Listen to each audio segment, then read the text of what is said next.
Well, it's finally here, everybody. Super excited that Every Day We Fight is releasing into early access right now.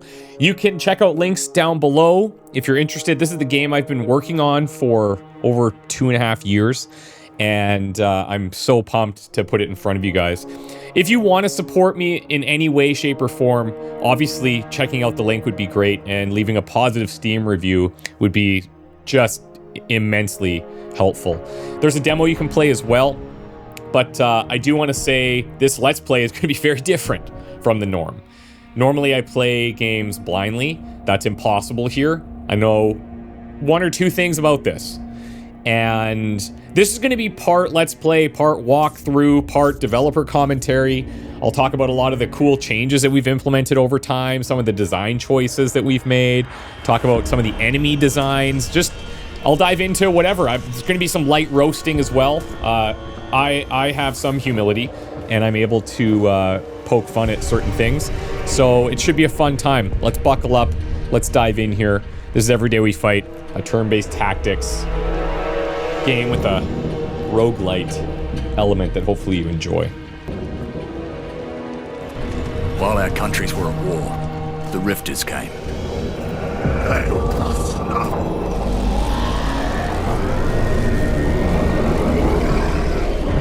They wanted Elixium, a substance we didn't even know we had.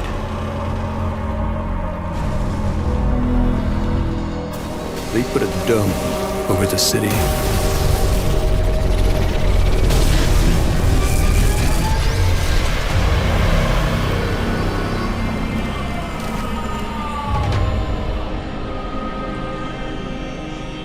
Suddenly, almost everyone was frozen.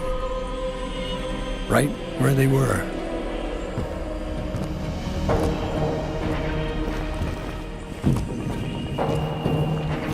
But we formed the Thorns to fight back. Not soldiers, just ordinary people.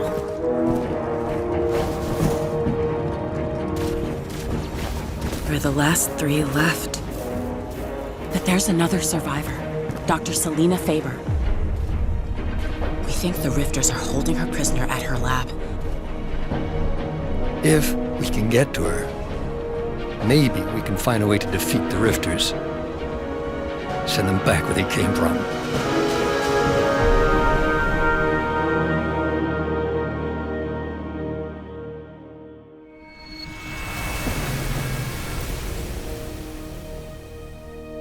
What the hell just happened? Normally when it's that bright, I'm hungover. Are we dead? Because heaven was supposed to be nicer. We were trying to get to Dr. Faber's lab. Yeah, we smacked into a bunch of Rifters. And everything went white. Now what the hell? There's more? Dylan, look out! Okay, so we start off with a little bit of a tutorial, and we hold your hand a little bit here for good reasons, I feel. We've got a lot of things in Every Day We Fight that are very different from most tactics games. This right here is one of them.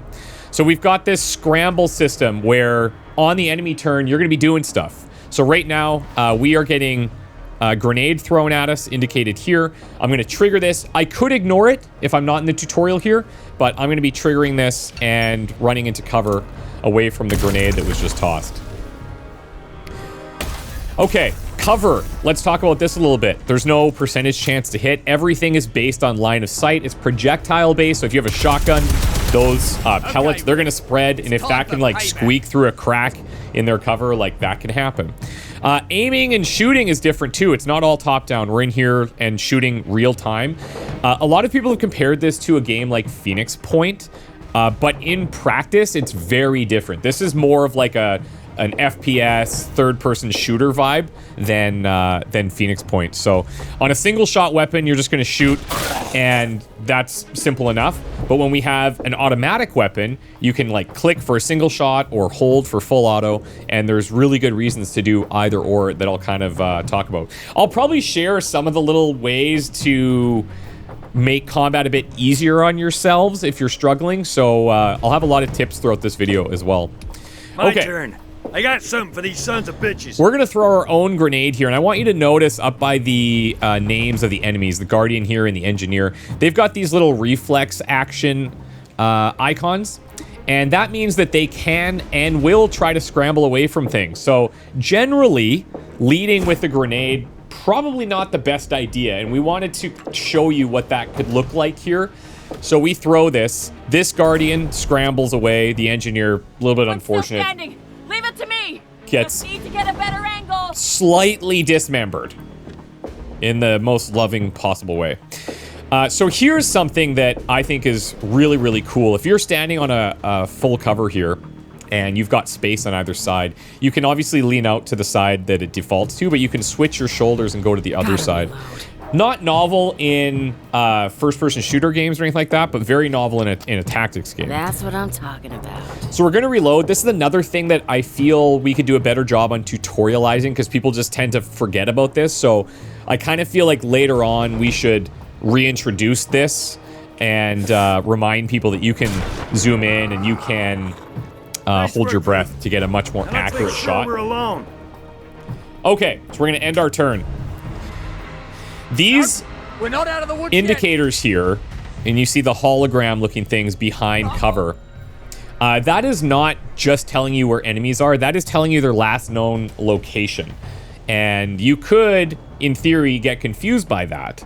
So it's just something to be keeping in mind when you're playing, that the enemies are not necessarily standing there. That's just the last time your characters had sight of them.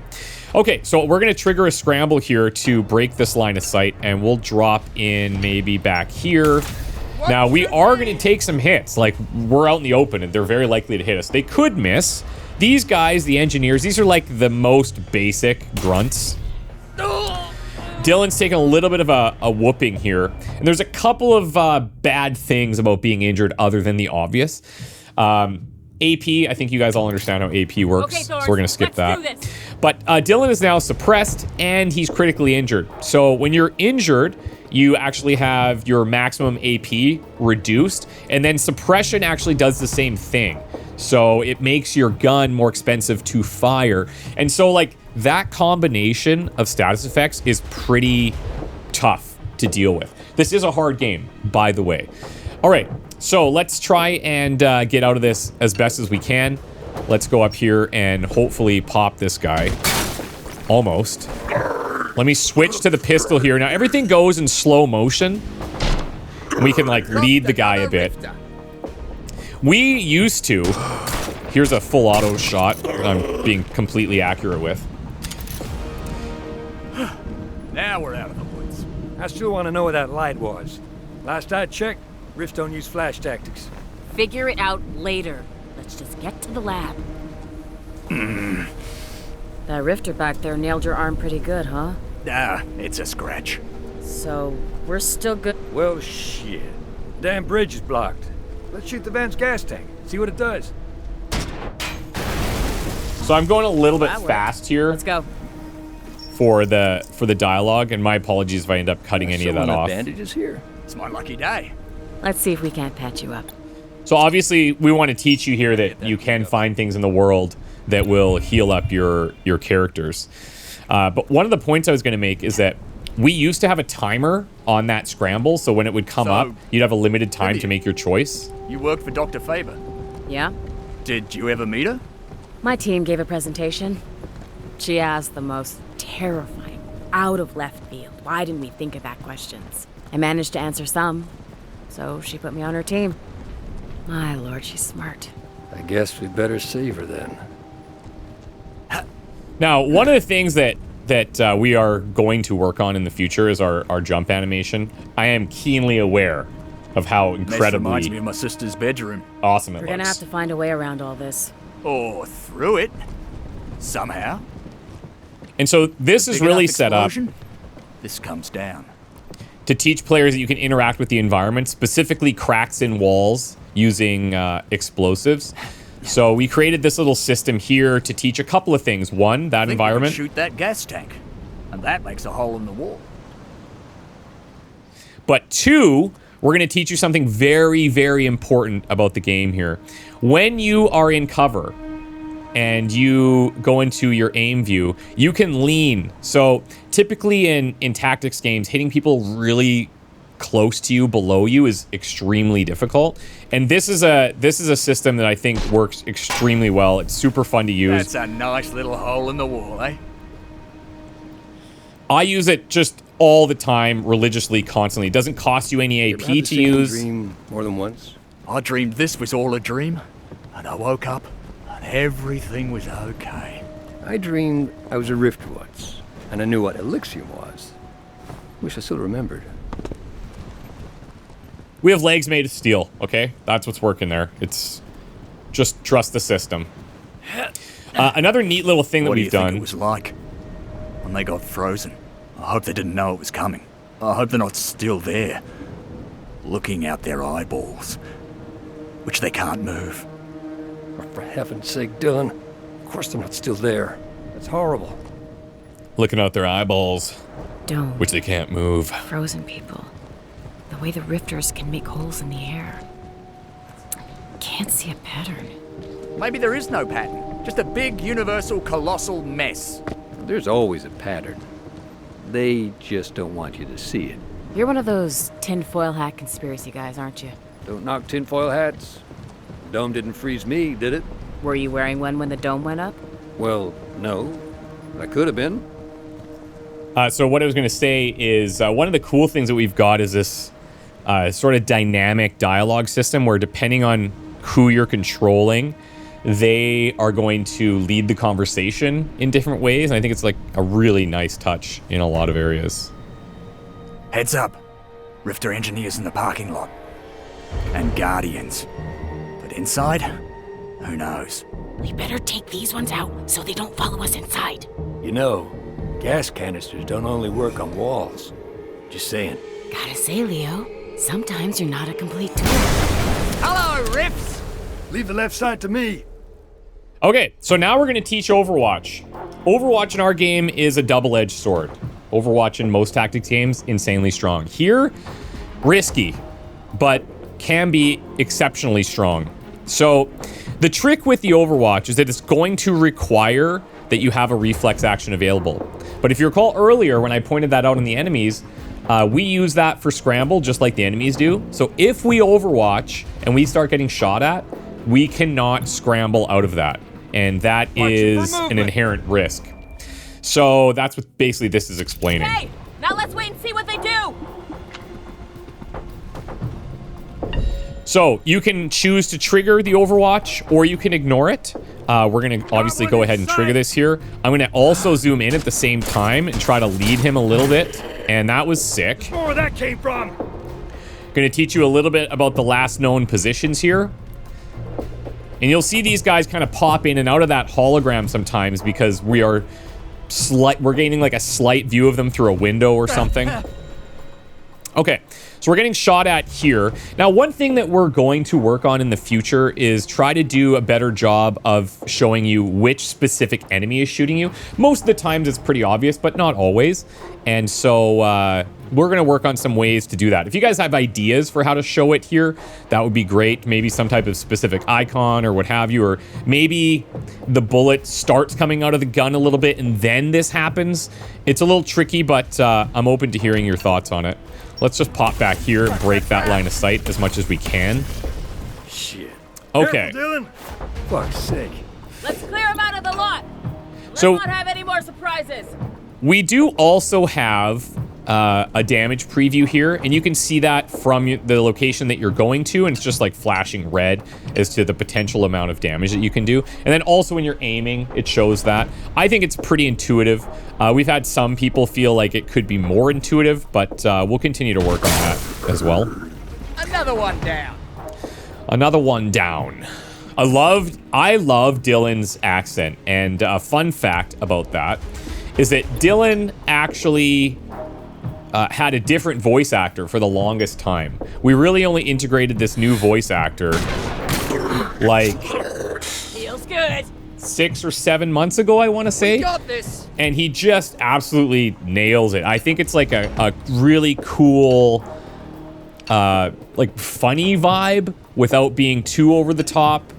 I don't know. I think he does a really exceptional job. I'm going to set an Overwatch down here. As I said before, it is a little bit risky, but I'm willing to accept that. And let's not go into the fire here.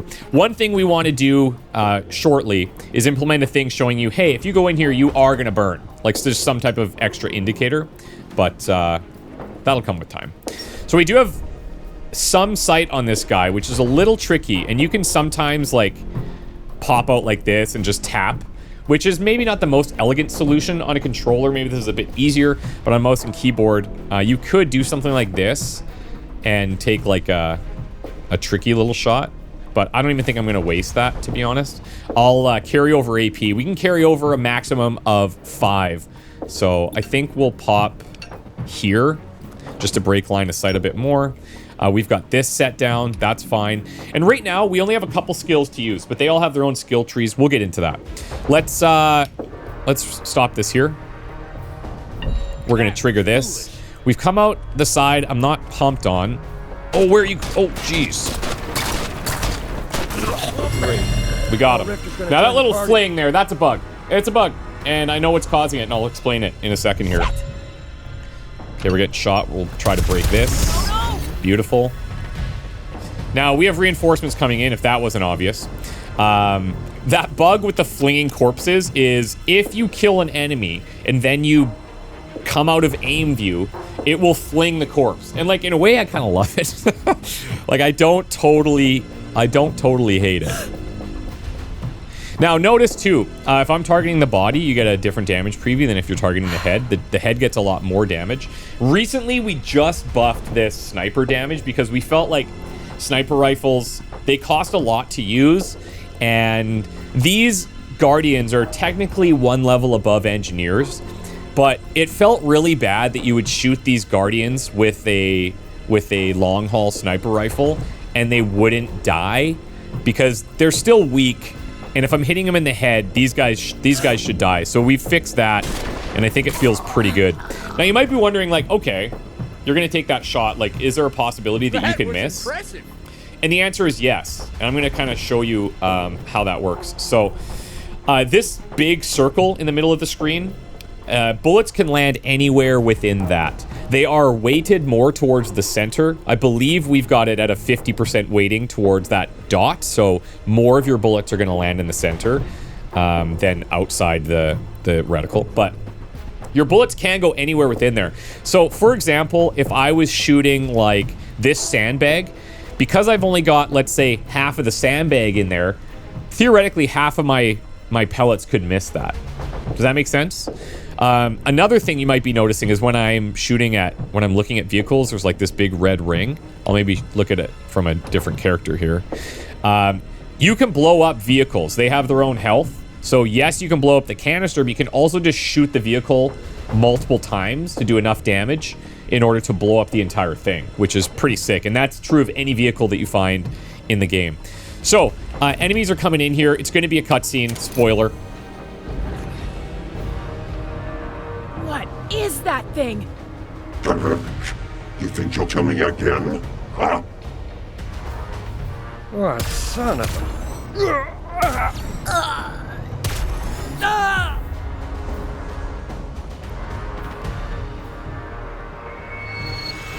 And this is our first introduction to Karg. Who is he? I'll never tell. I'll also talk a little bit about those cutscenes after this. Are we alive? I could swear I just got killed. I mean, I guess I'm alive because everything hurts. That weird rifter shows up and mocks us.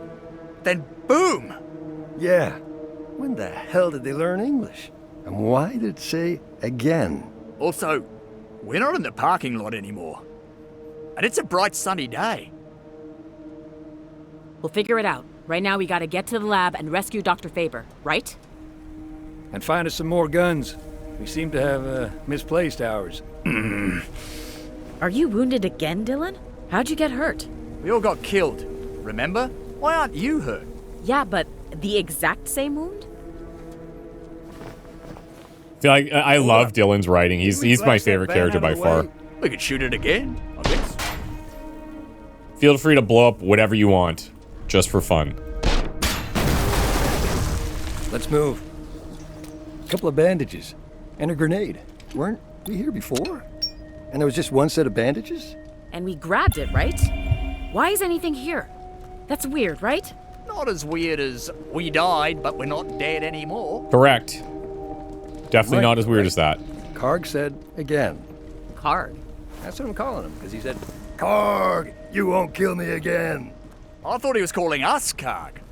Point is, he thought we killed him before. I don't remember killing him. Do you? There was a white light. I don't know. So we're kind of edge of tomorrowing you here, where we're showing you, hey, every time you go through this, things are going to be slightly different. And, Look, there's those guns we lost. And there? Guess we don't have to blow a hole in the wall again. You disappointed? Grab what you can carry and let's go. we used to have even more exposition saying like, hey, this is a thing that's happening. And hey, just in case you're wondering, this is what's going on. We've toned that down considerably, and we'll continue to do that. We'll talk about that shortly again.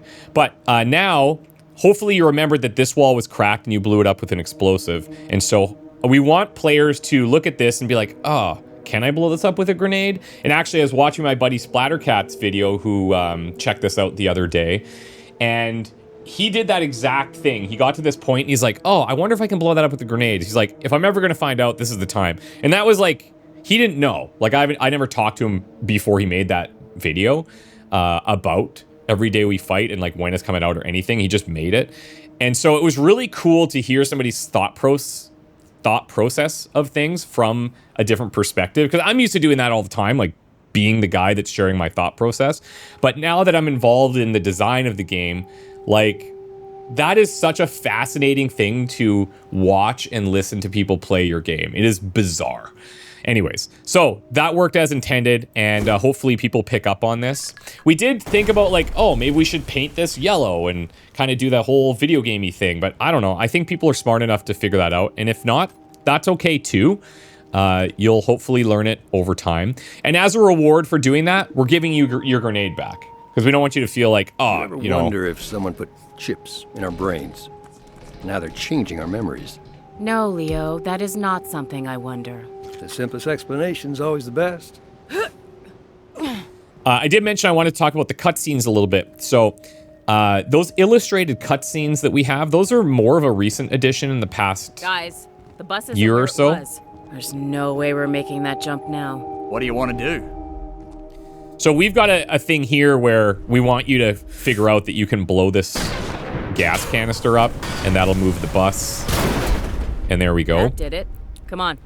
But if the player takes long enough to not do it, or they start heading backwards, then we'll prompt you with like an additional dialogue of something like, oh, I think I see a canister propping that up. Maybe we try and shoot it or something, right? Just so that people don't get stuck and the There's characters our will frozen comment friends. on it.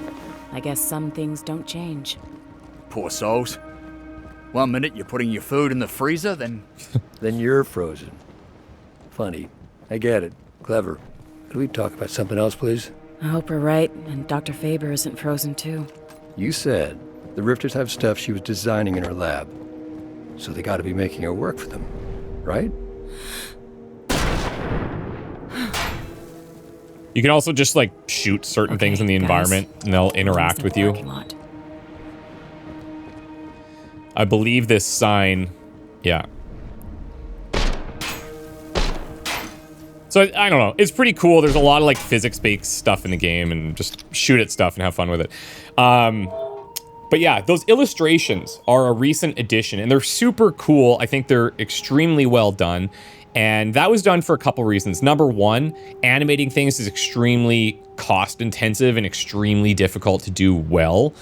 And it takes a long time to animate a very short scene. And so we felt the best solution to that would be to have these illustrations. And I love the illustrations. I think they're so well done. We've also incorporated those into like our character art and some of our promotional art of the game. So like, I personally am super happy with how those turned out. Our Rifter friends are patrolling differently. But they don't seem to remember what happened. I don't see that rift that killed us. Karg, was it? Yeah, Karg. Glad it's catching on. Let's just kill the ones that we can see. And be ready for Karg. I gotta say, I'm glad they don't have eyes. Yeah, but they sense us. They'll lay into us before our pants hit our ankles. Okay, stay low and quiet. And spread out. Get them in a crossfire. And maybe save some gas canisters for Karg. So I joked about this when I did the gameplay overview trailer a few days ago, where I'm like, this is not every day we hide in a bush, I think I said.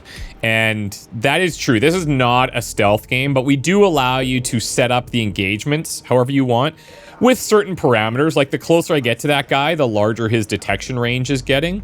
And then if I kind of break that threshold, it'll reset. It's very forgiving. Okay. Like I can get in there a bit and then it'll start to fill back towards him. And if it reaches him, then you're alerted. And that's really bad because you will be shot at aggressively. And I would advise you don't do that. So be careful. Let's see if I can just get a little pop shot off here. Now, one of the nice benefits of shooting first, you might have noticed that I got 2 shots in there. It's a dirty little secret.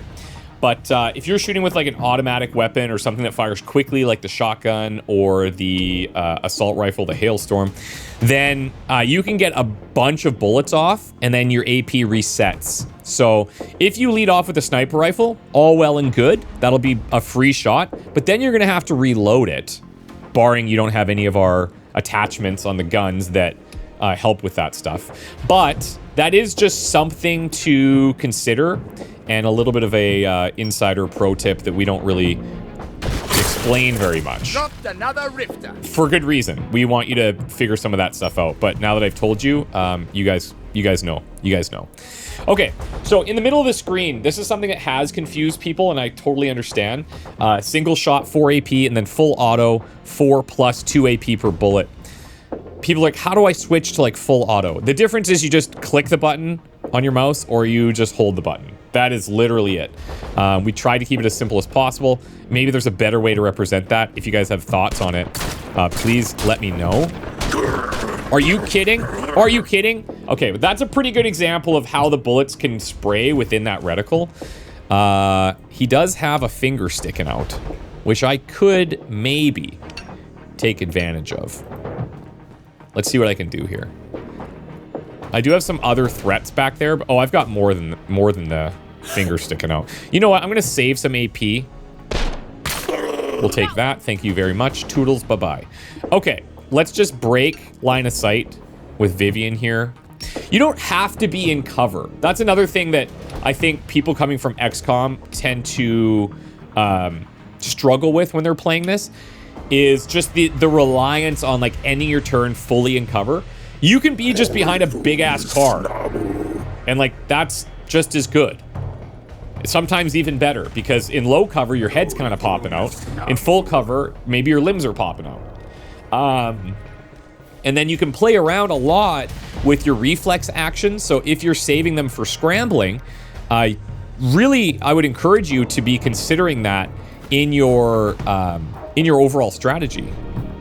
Okay, so let's see here. He's gonna start running. We'll try to track him. Oh, we got him. That was sick. Couple of nice headshots.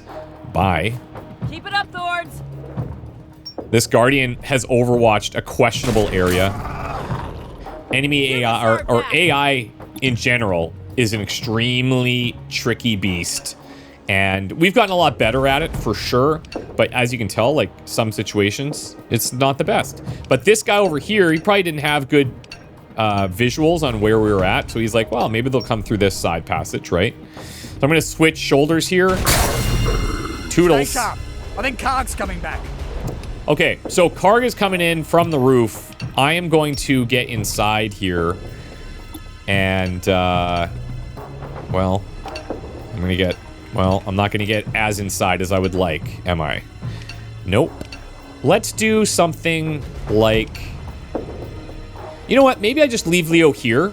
I know I've got to scramble. I can either scramble back here. I could go to the full cover here. I could swing around to this spot, depending on what Karg does. And we'll just see what happens here. Okay.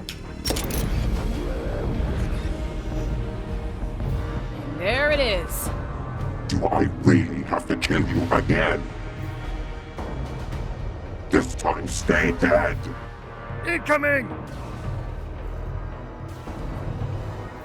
So this time we did not get shot. You can't win. He really is shouting at us in English, right? Really good English. Let's shut it up then. Okay, so Karg. Oh boy, this is gonna hurt a little bit. Oh, that was not bad. That was not bad. A unit gets suppressed based on the number of shots that they receive, and it's pretty easy to suppress units. You can do it to enemies too. It's very, very helpful. Now, Karg has armor, and Karg has a decent amount of armor. There's some pretty good ways to deal with that, and I'll show you in a second. One strategy that I think people will probably benefit from here. Let's use a really cheap shot here. So, Vivian, I'm gonna have to reload, and then maybe I'll be able to get a visual from here. When you're moving, it shows you the number of action points it's gonna cost in the yellow there. And then it also shows you how many shots you'll have from that location. So that's the one bullet there. This is telling me that I might, I'll have a shot if I'm here, but it really depends on where Karg is gonna run. And Dylan, he's not gonna have a great shot here because we need to be up close for that shotgun to be most effective. So what I'm gonna do is, let's do something like this. A lot of times, something you can abuse is flushing out their reaction to see where they're gonna go. Take a shot. Not all enemies are gonna react to a single shot like that. Some of them might be like, hey, that's not big enough threat, and you might require something else. But the benefit of doing that is you flush out their reaction token. And now what we can do is we can launch a grenade, and you can see grenades very effective at blowing off armor pieces. Pay attention to what happens here. Leg armor destroyed, because we have module armor. Leg armor, torso armor, arm armor, and obviously the helmet. Now, one of the things that I would like to improve going forward is displaying having some type of hover that shows you which armor is destroyed. You can look at the enemy, obviously, and see that, but yeah. So now that this is exposed, you can see all of that damage preview is flashing on health instead of the armor. And by the way, when you're going full auto, you get so many extra bullets out of your gun that if you have a stationary target like that, full auto is the way to go. Am I going to be able to kill Karg here? I could probably cheese it with grenades, which is a totally 100% viable option that I might just employ here because I'm not going to have enough for a shot. So yeah. This'll shake him up. Goodbye. Chew on that, Karg. Chest armor destroyed. A little bit more than chest armor if you ask me, but that's fine. How did I let you kill me again? We killed it before? When? What? What's happening?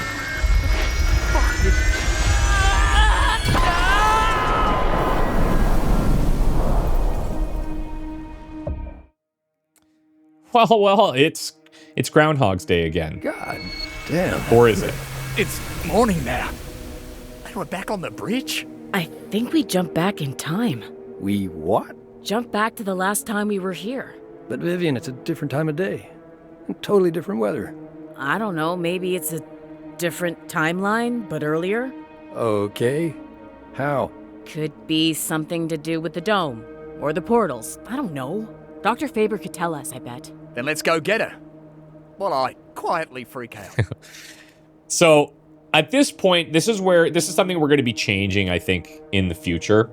At this point, I think most players are like, oh, we're doing this again, because you're anticipating a third fight coming up. That's not happening. There is not a third fight at the end of this little sequence here. And what I would like to do is position us just boom, right back in the prison parking lot where the fight happens, and then you just go to the objective that we're driving you towards here, because I think it'll make a better player experience. And I'll show you what I mean, because we're going to start walking through here. The characters are going to start talking. Killed, go back to earlier. We kill Karg, and go back again. We don't know if killing Karg was what made us go back. We've only killed him once. What did you mean, we're jumping between different timelines? If we were going back in time, everything would be exactly the same.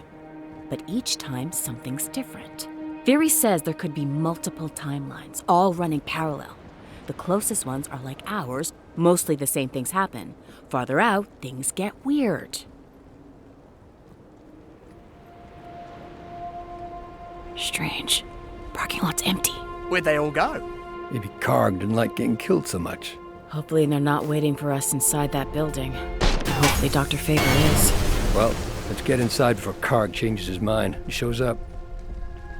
So, as you can see, like, we're coming in here, we're like, oh yeah, there's no enemies now. So things can be drastically different between your runs. But I just think, like I said, the anticipation of another fight here is throwing a lot of people. And it just feels like daunting that you have to do the same thing a third time. And I feel like it would just be a tighter experience if we started in the parking lot on that third go around. We have a little dialogue, and then boom, you're coming in to try to find a way into the prison. Find a way to get rid of these clumps of Elixium. And of course, you can't get in here because we've got clumps of Elixium. How are we going to get past that? Well, Vivian's got an idea. Could we jump onto these vehicles and jump inside? No, absolutely not, because video games. As near as I can tell, those incrustations are made of crystallized Elixium. Try blowing them up. Nothing works. I think the Rifters have some kind of frequency resonator that breaks them apart. Like when someone sings real high and everyone's wine glasses break? I think the Rifters are using something like that to clear the incrustations off their harvesters. You think if we make one, we could make these ugly things go away? Let's get back home. I have an idea. My solution to that is just cover that whole wall in Elixium. Just plaster it. Like, there's no way you're getting in there. It's more believable. We don't have to make a frequency resonator. We can steal one from the rifts. I triangulated on some radio waves. They're coming from a frequency resonator like we need. I'm pretty sure it's at the Rugosa Hotel. Well, we're not doing any good here in the sewers. And if the timeline jumping stops, we die for real. So if we're gonna get killed, let's go now.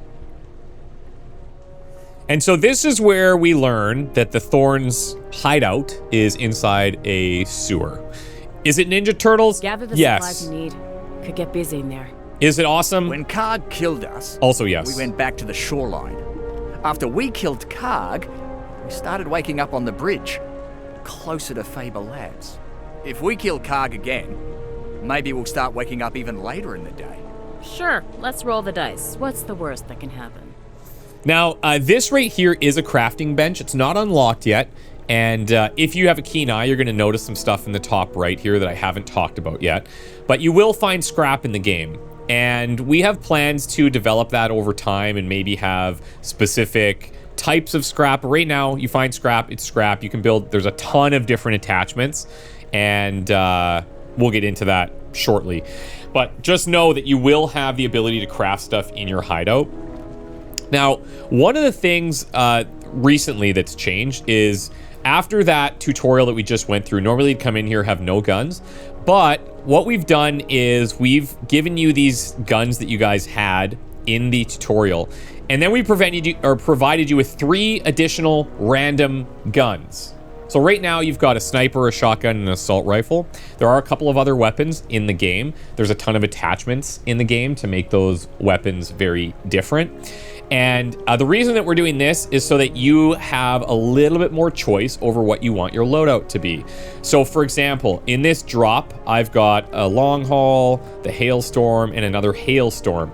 So if I don't like using snipers, I could switch and I could go double assault rifles.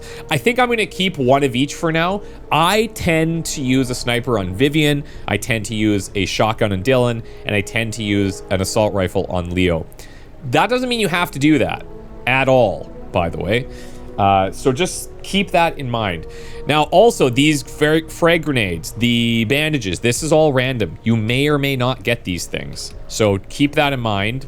And for now, we're going to be very happy that we got all this stuff, because why not? We'll leave these guns. We're going to peace out. And let's go learn about leveling up our thorns. So from here, this is our little map of the Rugosa city center. And we're going to leave from this manhole and enter the city. Any manhole that you find in the city can be used to travel either to another manhole or back into the Thorn hideout to do things. So let's go ahead and get in here. Our first objective is going to be going to this hotel.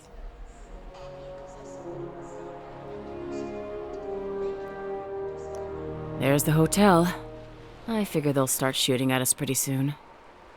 I guess it's time to case the joint. What's that mean? Leo's seen too many old movies is what it means. It means we need to get up close and personal with the hotel so we don't get any surprises when we go in. The signal I'm reading is pretty strong. Resonator's gotta be in there. Okay, so you're going to get experience for different things. That includes, but is not limited to, fighting, obviously. You can get it from exploring, interacting with lore elements in the world, discovering new locations, things like that. So you get a lot of XP just by playing. Just play the game and have fun. So we're going to go into our skills menu here. There's a couple of different things we can talk about. Let's start with Vivian. Each of them have a unique reflex action that is available. Vivian's is a kill assist, so when you bring an enemy to a low threshold of health, she will get a free shot if she has a reflex action available. Dylan has a proximity punch. It's my personal favorite. I think it's very strong. If an enemy comes near Dylan, he will be able to trigger this and go and basically knock them out, which is very strong. Leo has covering fire, so if somebody starts shooting at one of his allies and he has them in view, it will pan to him if he has a reflex token or action available, and he'll be able to blast a bunch of shots at that enemy. Maybe he kills them beforehand, maybe he suppresses them, which could interrupt the number of shots they make, stuff like that. But all of these expand into these different sections as well. And at the bottom of each section, you've got these kind of keystone skills, and you'll see here that some of them have these little circles. So when you select these ones, when you start building out and you select 3 of these previous skills with these circles, these circles will start to fill in, and then this becomes available. So I think it's a pretty cool way that we've set that up. Dylan also has a donate tree, so he can transfer AP around, and there's different benefits for doing that. We'll get into that as we go. Dylan has a taunt, so he can make an enemy focus on him. And then Vivian has a hologram, which is a throwable taunt. And it can usually tank like one or two enemies worth of shots, depending on what the enemy is. But this is pretty strong too. And then they all have a utility tree.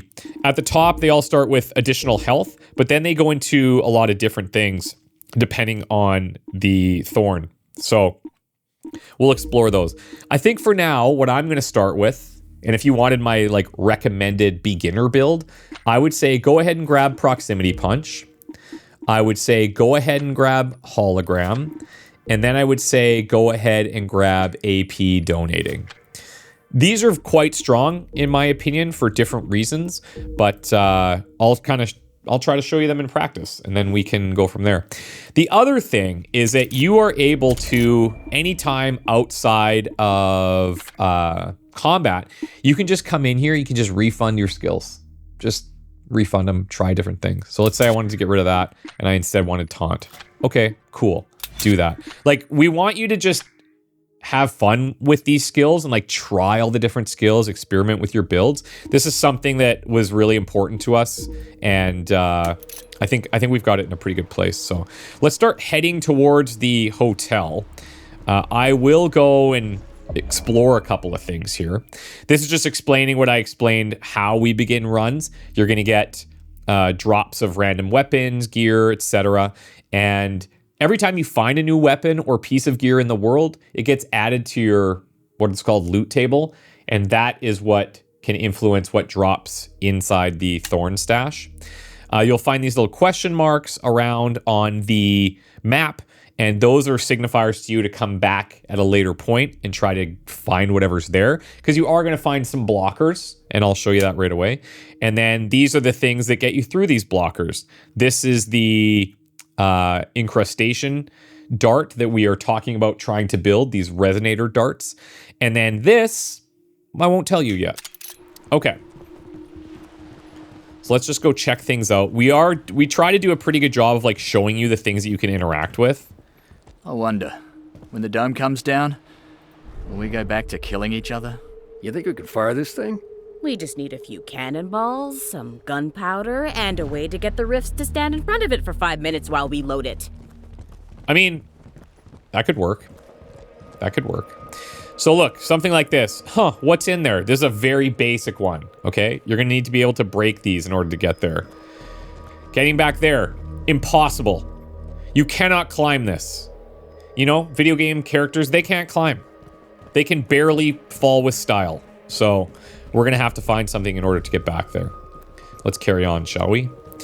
If you're ever finding like you're getting into a fight and it's too tough and you've retried it a couple times. Quality scrap metal. Think I could make something useful out of it.